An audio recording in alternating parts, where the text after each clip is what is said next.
Wakatrader nyama pane chiconcept ichi chiripo paderive ichi chemaliquidity sweeps anorohwa paboom 1000 handiti kana uri munhu anonyatsozivisisa zvemaliquidity sweeps ka boom 1000 iri kuita sei, iri kuita maliquidity sweeps ekuti ukanyatsoifollowa zvakanaka naka unokwanisa kuita sei, unokwanisa kumbowanawo madollars handiti ka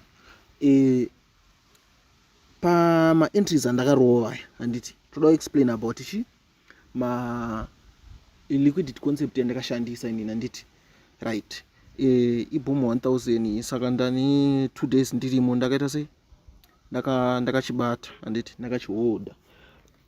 Chaita kuti ndipinde maentries aya ndo zvandichaita sei, zvandichaexplain handiti ka. Pamwewo kana wanga uri muindustry unenge uchinzwisisa zvandiri kutaura, kana wanga usinganzwisisewo wotorawo manotsi waiziya, kana wanga uchizivawo ndaeda zvimwewo zvawanga usingazivi wotora manotsi, kana ndine zvandashotesawo woita sei, wopindawo mucomment section woedawo anotukuita kuti pazowana vanhu vanobatsirika ndetika. Mwari wodenga chititoda zvakanaka. Saka boom 1000 yanga nemadhezi ichiita sei, ichisela handiti. Zvokuti takatarisa apa kuti tinotoona kuti yaigadzira chi mahigh malow, mahigh malow handiti, mahigh malow, mahigh malow, ichiita sei, ichienda pasi handiti. Then inini manje ndakamirira kuita sei, kubatawo price paicharetrace handiti. Then paarea apa, chiarea ichi handiti ka right, chakatanga kugadzira sort of like falling wedge handiti ka, sort of like ngechannel ameno but chine pattern yachakaita sei, yachakagadzira. Kana usinganzwisisewo zvemapattern unoita sei, unotsvagawo mapatterns, machart patterns, then womanzwisisa handiti. Saka chigadzira pattern iyo takauya mu H4 handiti ka. Tiri mu H4 tichaona kuti pane ka trend aka kanga chirespect waka, ndiise trend line, bottom trend line iri handiti ka. Tichaona kuti pane trend iri iri kurespectwa apa handiti. Kudenga kunoko ndichanoisa rimwe trend line handiti ka. Tichanobata chi matrends aya ari apayo neishiri takadai handiti right. Tichaona kuti market yange ichiita sei, ichigadzira mahighs nemalow, but during pakugadzira maningiri mahigh nemalow yange ichigadzira, yange ichirova internal liquidity handiti. Kanchiti internal liquidity ndikutaura chi mahighs aya akarohwa nechi this move handiti, malows aya akarohwa nechi nemove iri handiti ka right. Then low ish irapa yakarohwa ne this low handiti right. Saka liquidity yaita sei, yaigrebwa mukatum wachiita yavaita, achiita yavaita handiti ka. Same nepanapa handiti, low high ish irapa ish yakarohwa nechi neish handiti. Then low ish yakauya yakarohwa nelow ish handiti ka. Then high ish handiti ndo yazorohwa nechi nemove rinori. Low ish yarohwa nechi nelow ish handiti right. Nyaya yakanaka. Let me go deep ambichana. Ndakazuma in kudai handiti, tichaona kuti panapa pandazuma panapa handiti, paarea panapa apa ndo pane metsi dzese handiti ka right. Entry rekutanga satrader nyama tanifanira kurowana pachi patrend line panapa handiti, but since tapota patrend line handiti ka, tine patichaita sei, pachanobatirana nemaentry edu handiti ka right. Tichada tiwedzere confidence kuti market zveshuwa yakuspike ichienda mudenga handiti. Inyaya yekuti tikauya panapa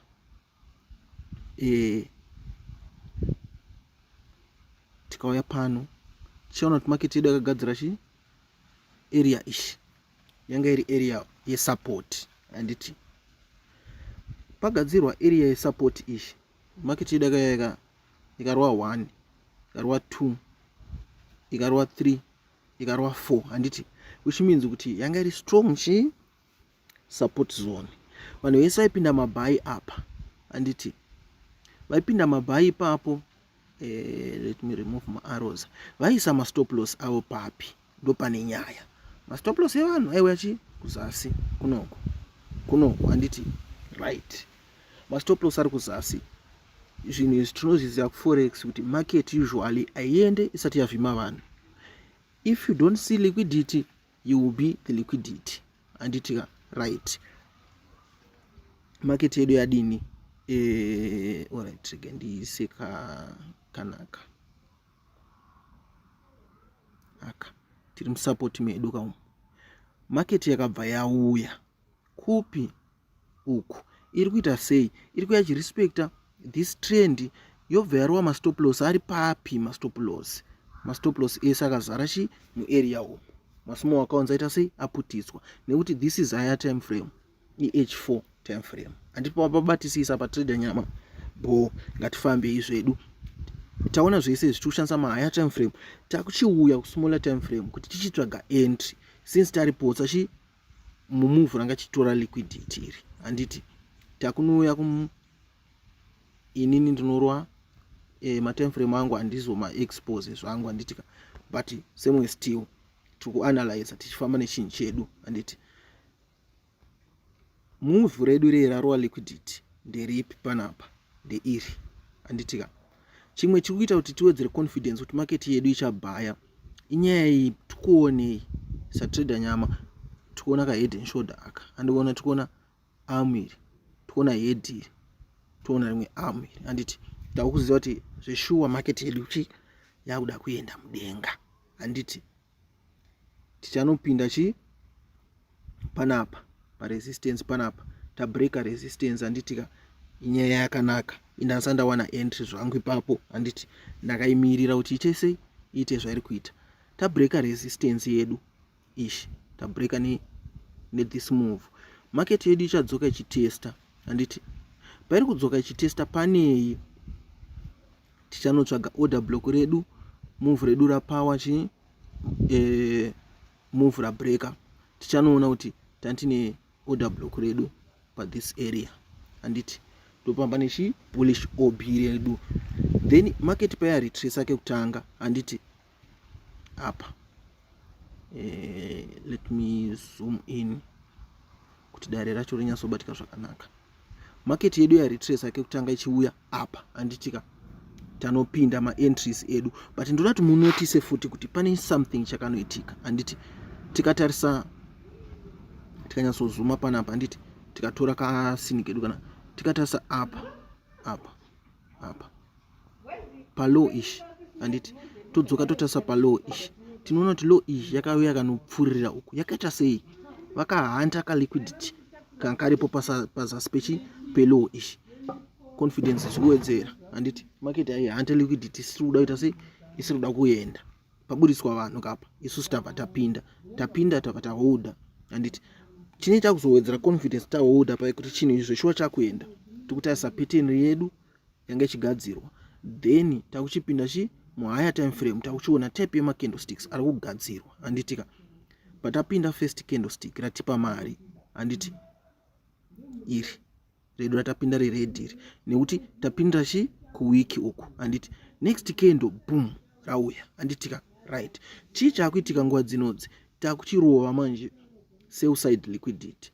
Pane wangachiona order block iri. Handiti since vajaira kuti market yedu iri kuita sei? Iri kusela.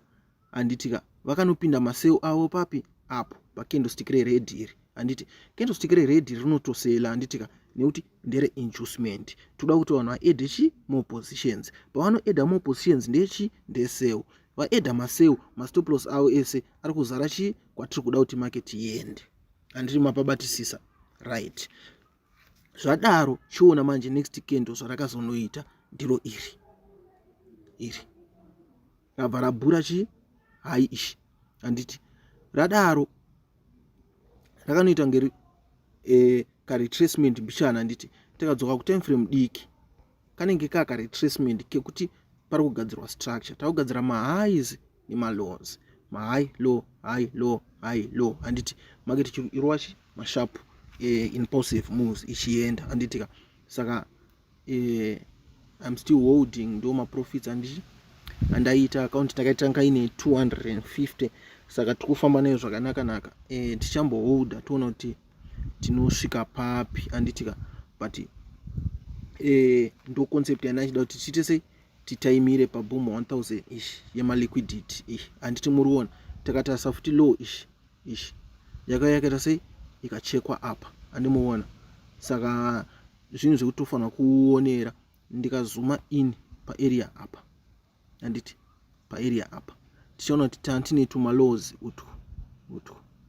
anditi twavhimwa ni low iri anditi muona metsi dzachona then kunoko tine high ish yavhimwa nekamuswe aka anomuona ma concept achona saka ndonyaya yanda kuti tese tuonesane kana zvandataurawo zvameka sense zvakubatsira udzwanyewo subscribe button anditika nekuti zvakafamba zvakanaka nguva inotera ndichange ma live trades chaiwo kuti tenge tichitoswera titori pa live tichita se tichito trade tichipinda tichirohwa tichipinda tichirovawo tichiita zvatiri kuita anditika musaka ngonozoshewa video kune 1 or 2 vanhu vanenge vadaita sei vachidawo kudzidza anditika yeah thanks for watching.